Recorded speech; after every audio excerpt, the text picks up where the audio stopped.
So, who do we have here, Ella? Introduce us. This one in front, the mama is named Willow. Willow. And the back one And she's a 3-year-old Nigerian dwarf. And then in the back we have her baby. Yeah.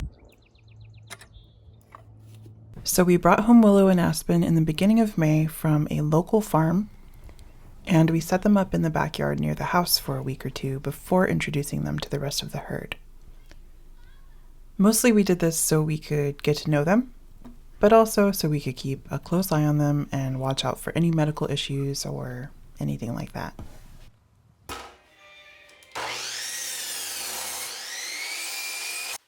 Unfortunately, the weather was not behaving for us at all. It was supposed to be sunny, so we were just going to keep them in electric netting with a kennel and a tarp set up for shade, but it started raining even before we got them home. So we quickly decided to build them up a shelter, something portable that we could use for pasture rotation for our goats later down the road.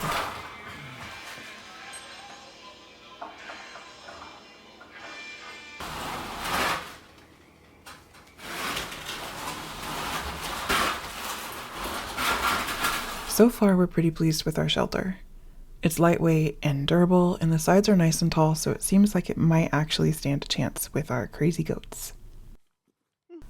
We'll report back later on this once we've had some time to test it out.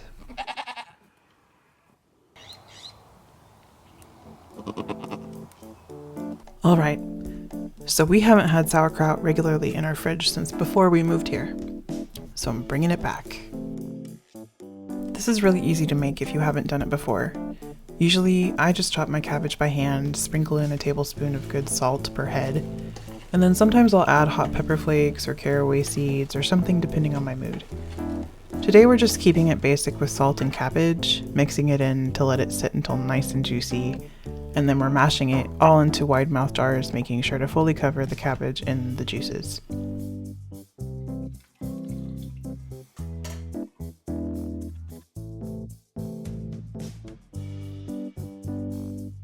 For fermenting, you can use a whole cabbage leaf or weights to keep the cabbage submerged, but I'm fond of my crowdsource lids. I'm not sponsored by them, but I just really love these for fermenting. They make the process super easy and you can kind of get away with forgetting about your jars. Sometimes I'll use the cabbage leaf method if I've made too many jars worth and I don't have enough lids to go around. And inevitably the jar with the cabbage leaf goes moldy while the jars with my crowdsource lids stay good, so that's why I like them.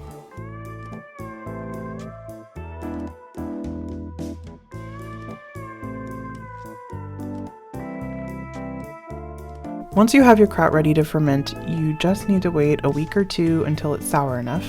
Wipe down the jars really well if there's any rust from the band left over like mine have. And then you can just put a lid on and store it in the fridge until you're ready to eat it. Even my kids don't hate this stuff. It's amazing. You should try it. Okay, so it's been fun having Willow and Aspen in our backyard and all, but it's really time to get them out to the goat barn now. But before we move them out there are just a few little alterations we want to make to our setup.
So we sectioned off part of our barn so we could bring in the new goats and introduce them to the herd while giving them their own space, just in case the other goats are too aggressive with establishing the pecking order.